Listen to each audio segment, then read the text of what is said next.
На 8 март 25 година 12 лекари, специалисти от София преглеждат безплатно деца от Петрич. Интересът е огромен. От 9 часа сутринта до 3 следобед са направени 510 прегледа. Родителите на децата от Петрич получават компетентно мнение за здравето на децата си, за необходимото лечение или просто разбират, че те са здрави, но трябва да спазват правила за по-добър живот.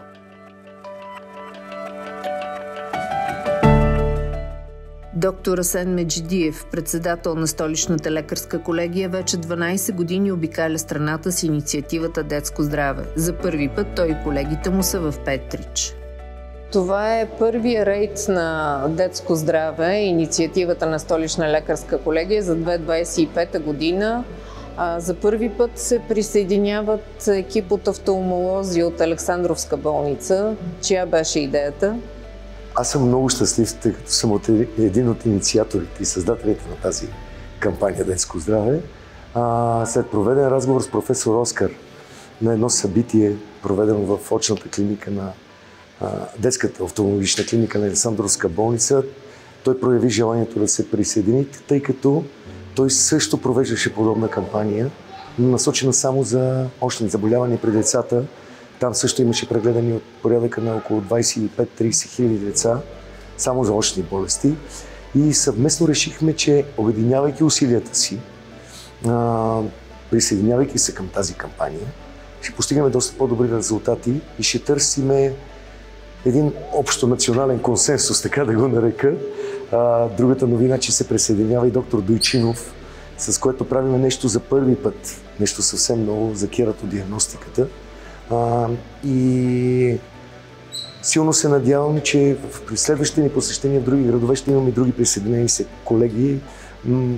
Нещо може би пропуснахме да съобщим и в другите медийни изяви, че от днес се присъединяват и невролози от клиниката на професор Търнев в Александровска болница, което пак допълнително е нещо ново. И за мен това е едно огромно щастие, че все повече съмишленици има на тази кампания. Не искам да забравяме основните движещи фактори от лекари, които са вече 12 години, всеки месец заделят по един уикенд от свободното си време, от семействата си, от времето за почивка, за да помагат на децата и на колегите си в провинцията. Доктор Явор Пукълски, завеждащ отделение по детска ортопедия и травматология на болница Пирогов, успява да прегледа повече от 50 деца в този ден, без да върне никого и без да покаже умора. Ето неговите впечатления. Доктор Пукълски, къде нареждате Петрич в дългата история на инициативата Детско здраве, в която вие сте участник от първия ден? Връщайки се назад до 2012 година, в интерес на истината Петрич е на едно от първите ми места по отношение на добра профилактика и добра грижа за децата, поне от ортопедична гледна точка.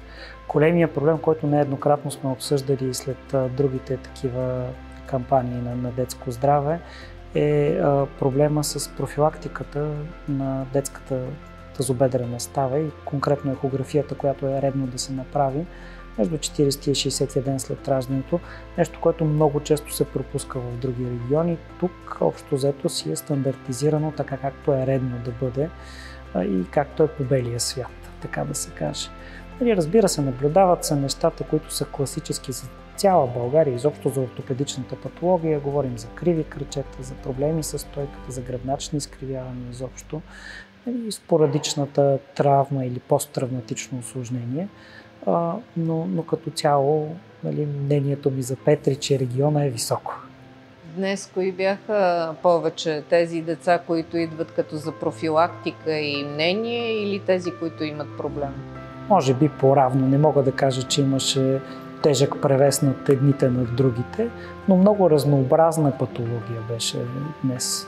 Освен класическите неща, имаше и деца с гръдни деформации, имаше деца с посттравматични епифизиодези и такива неща, които са свързани с проблеми с хрущялната растежна почка.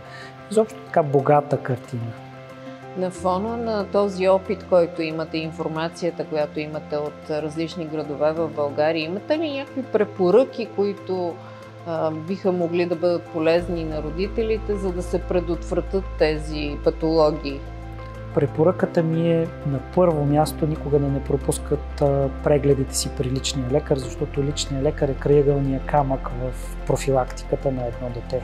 Той може да види неща, които нетренираното родителско око обикновено не успява и може правилно да ги насочи към необходимия специалист. Конкретно за ортопедията и травматологията големия ни бич са гръбначните изкривявания и там тренираното лекарско око наистина понякога се оказва ключово. А начина на живот? Начина на живот е нещо, за което мисля, че се говори доста и често, но разбира се, адекватният двигателен режим, пълноценното хранене са проблеми на младото поколение с голям магнитуд. Отделно, когато става дума вече за ученическата възраст, тежестта на ученическите раници е голям проблем. Като баща на две деца, едното от които вече във втори клас, мога да кажа, че определено тежестта на ученическата раница е крайно непропорционална на това, което детето може и трябва да носи. Вчера говорихме с общинската управа и конкретно с кмета на град Петрич, че още май месец ще дойдем да направим анализ на скрининга, който сме направили по отделните специалности и ще проведем среща с местните общо практикуващи и педиатрите, за да обединим усилията си в лечението на тези деца и да отворим вратата на големите учебни заведения в София и за децата, и за родителите, и възможността за насочване от съответните лекари по места. Много е ценна тази диагностика, защото аз за пореден път го казвам, когато се хване на време едно гръбначно изкривяване при едно детенце в ранна възраст, с добрата диагностика и с терапевтични похвати се решава проблема, не се стига до оперативно лечение. По същия начин при очните заболевания, при уши, нос, гърло. Давам ви пример, аз съм 32 години лекар. Обикновено на децата идват на 13-14 годишна възраст при нас, пратени от ортодонтите, тъй като не могат да им сложат брекетите за изправянето на захапката. Но една от основните причини за промяната на захапката на тези деца е в това, че те в детската възраст между 2 години и половина и 7 годинки не дишат добре през носа, стоят непрекъснато с отворена уста и това е едно последствие. Когато едно такова нещо се хване на време, въобще не се стига, примерно, до брекети или до ортодонската терапия. Те са свързани нещата. Това е ценното на тази кампания. От всички специалности да има лекари, защото ми прави впечатление, много от децата се записват за по 4-5 прегледа при различните специалисти, защото по този начин се синхронизират и между нас самите лекарите действията по повод на едно детенце. Имаме деца, които се преглеждат от 4-5 специалиста едновременно. Инициативата Детско здраве тръгва от болница Пирогов. Затова в Петрич е и директорът на спешната болница, доктор Валентин Димитров. Пирогов и Столичната лекарска колегия заедно в кампанията Детско здраве. Защо лекарите от Пирогов подкрепят тази инициатива? Инициатива Детско здраве стартира преди 10 години и бавно набира сила и тя е станала изключително под егидата на доктор Миджидиев и на лекарите от Пирогов. Преди 3 години към тази инициатива се присъедини Столична лекарска колегия в лицето на доктор Ваньо Витков и на всички лекари от Столична лекарска колегия, които предимно педиатри се преглеждат деца. И от тази година, от сега, към тази инициатива се присъедини офталмологичната клиника на Александровска болница. Или с една дума, самишлениците на детско здраве стават все повече. Идеята на детско здраве е да се даде възможност на отдалечените места в България, където достъпът до специалисти не е толкова лесен, децата да бъдат обслужени и не е задължително тези деца да бъдат болни. В инициативата Детско здраве и прегледите, които се правят, те са по-скоро с цел превенция и профилактика, защото за голямо наше съжаление профилактиката и превенцията в здравеопазването изостават на заден план. А когато има конкретен случай, който трябва да бъде решен и той е по-заплетен, тогава пък да може да се стигне до специалисти, които могат да решат конкретните проблеми на съответния пациент. Така че в рамките на инициативата Детско здраве са открити много заболявания и то на време, така че децата в последствие да бъдат излекувани и да могат да живеят един пълноценен детски живот. Първата ни идея, която я имаме и която мисля в следващите още 3 месеца, след резултатите, които отчетохме по различни специалности, да направим по едни книжки, брошурки, които при всяко посещение да се разпространяват между родителите. За съвети към родителите във всяка една от специалностите, каква превенция, кое да се следи и кое сами могат да предотвратяват като бъдещо усложнение при децата. Това е първото, което искам да го насочим към населението и към хората и към децата. Не съм от хората, които критикуват българското здравеопазване. Защо? Защото аз съм специализирал в Германия, специализирал съм в Хърватия, специализирал съм в Швейцария. Видял съм здравеопазването на тези страни. Не мога да кажа, че нашето здравеопазване е по-лошо. Напротив, българският пациент има възможност до достъп до високо специализирана нужда много по-улеснен, отколкото държавите, в които споменах. Потам понякога за преглед при специалист се чака с месеци. България много по-лесно може да достигнем до един водещ професор с едно обаждане по телефона и едно записване. Или професора да дойде тук. Това, което правим е, че професорите ги водим и по място и те се запознават с колегите. Това е връзката, която се получава. Имаме много качествени лекари. Не трябва да забравяме нивото на нашите общо практикуващи и на педиатрите ни по региони, защото за мен те са герои. В повечето случаи родителите идват не толкова заради недоверие към колегата, а по-скоро заради успокоение, защото когато го чуят от 2 места, вече са затвърдили в себе си убеждението, че всичко е наред с детето им, или пък ако трябва да вземат някакви мерки, те са такива, каквито трябва да бъдат. Така че не смятам, че е толкова липса на доверие, смятам, че българският пациент като цяло вярва на лекаря си. Тоест не смятате, че идвайки тук, вие запълвате някаква празнота в здравеопазването? Пълнота в здравеопазването запълваме от гледна точка на това, че понякога родителите нямат подходящ лекар, към който изобщо да се обърнат. Защото колкото и да има, примерно, личен лекар желание да ги прати на ортопед, както е в моя случай, ако в региона няма кадър, който да може да поеме патологията, тогава родителите са поставени под огромния проблем да трябва да пътуват, а не всеки има времето или пък ресурсите да си позволи такъв тип пътуване, такъв тип диагностика. Така че решаваме най-вече този проблем, дефицита на кадри в провинцията като цяло и макар, както казах тук, впечатленията ви да са доста положителни, има много региони в България, където глада за специалисти е потресаващ. Има ли някаква празнота в здравеопазването извън София, която се попълва по този начин? Знаете ли, много е лесно да критикуваме и да говорим за празноти и за проблеми в здравеопазването. Разбира се, празноти има. Но тук смисълът не е да показваме празнотите, тук смисълът е да помагаме. Второто, което е много важно, детското здравеопазване, ако трябва да бъде сегментирано, имаме така наречените банални заболявания, които по градове и по региони нашите колеги, общо практикуващи лекари и лекарите от детските отделения се справят не лошо и работят. Но винаги има казуистични случаи, в които се налага високо специализирана помощ.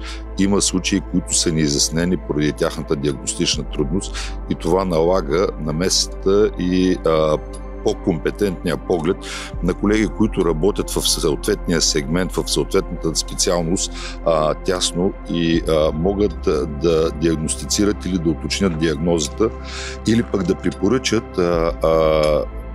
последствие да има следващ преглед и следващи изследвания, които да подпомогнат диагностицирането. В повечето региони това ни направи впечатление, че пациентите, които идват, те са диагностицирани от педиатрите и от общо практикуващите лекари. Но идеята на нашата профилактика е, че тя е високо специализирана. Ние гледаме да се помогнем там, където се налага високо специализирана техника, там, където се налагат провеждане изследвания, които в локалните региони не могат да бъдат направени, да отворим вратата за това нещо и да работим като един отбор. Кметът на Петрич Димитър Бръчков не скрива удовлетворението си от гостуването на столичните лекари. Създадената от екипа му организация на работа осигурява спокойното изчакване и гладко протичане на прегледите. Господин кмете, каква е причината да дойдат тук лекари от София и да преглеждат децата на Петрич? Каква е ползата за града?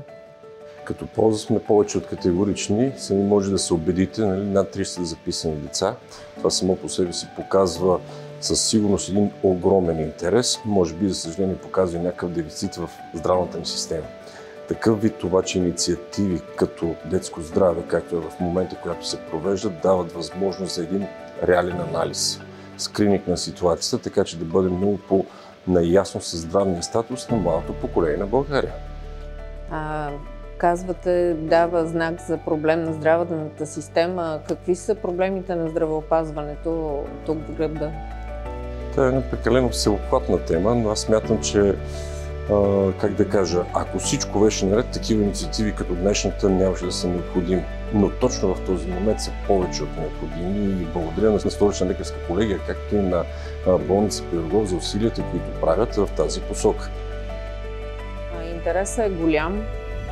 Очевидно, че това улеснява по някакъв начин родителите.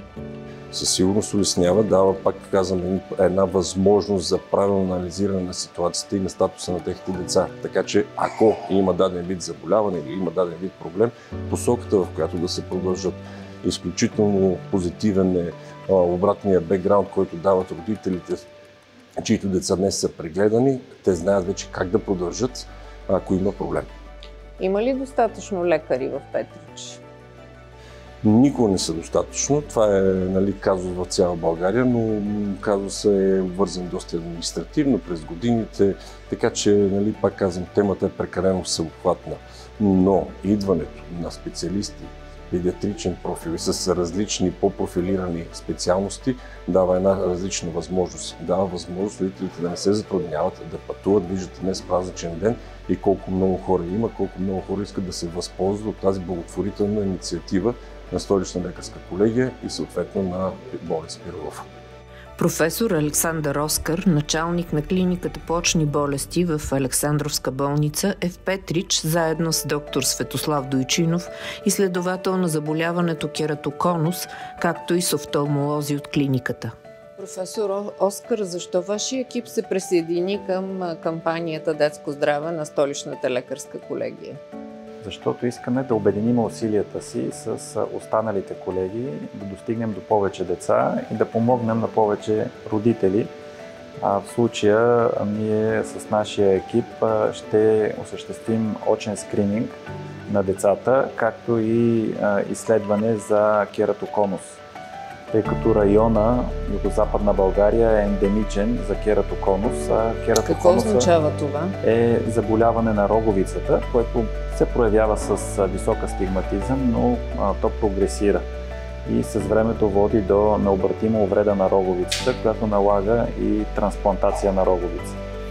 Така че това, което ще направим днес е да скринираме децата на първо място за амблиопия, за мързеливо око, тъй като това е най-социално значимият проблем в детска възраст, засягащ около 5% от децата в цялата популация. Ще изследваме зрението, диоптрите на децата и скрининг за кератоконус. Вие казахте, че това е генетично заболяване. Дължи ли се на географския район, след като този район е ендемичен? Има фамилна обремененост, но не е напълно изяснена патогенезата на заболяването. Предполага се, че има и фактори на средата, които оказват влияние. Най-вероятно това е причината Югозападна България да има по-висока честота на кератоконус, отколкото в останалата част на страната. Кератоконуса започва от тази възраст да се изразява и създава проблеми на по-зряла възраст. След 20 години вече води до влошаване на зрението. Какви са симптомите? Най-често много честа смяна на очилата и смяна на оптиците, които правят очила, защото, разбира се, едни недобре коригиращи очила причината се търси първо в оптика, след това в качеството на стъклата и най-накрая се търси в качеството на роговицата. Лечимо ли е това заболяване? Вече е лечимо. От 1996 година съществува метод, който стабилизира роговицата и спира процеса. Интересното е, че колкото по-рано се хване това заболяване и се третира с този метод, толкова по-качествена е терапията. По-късна възраст, след 40 дори може да има обратен ефект.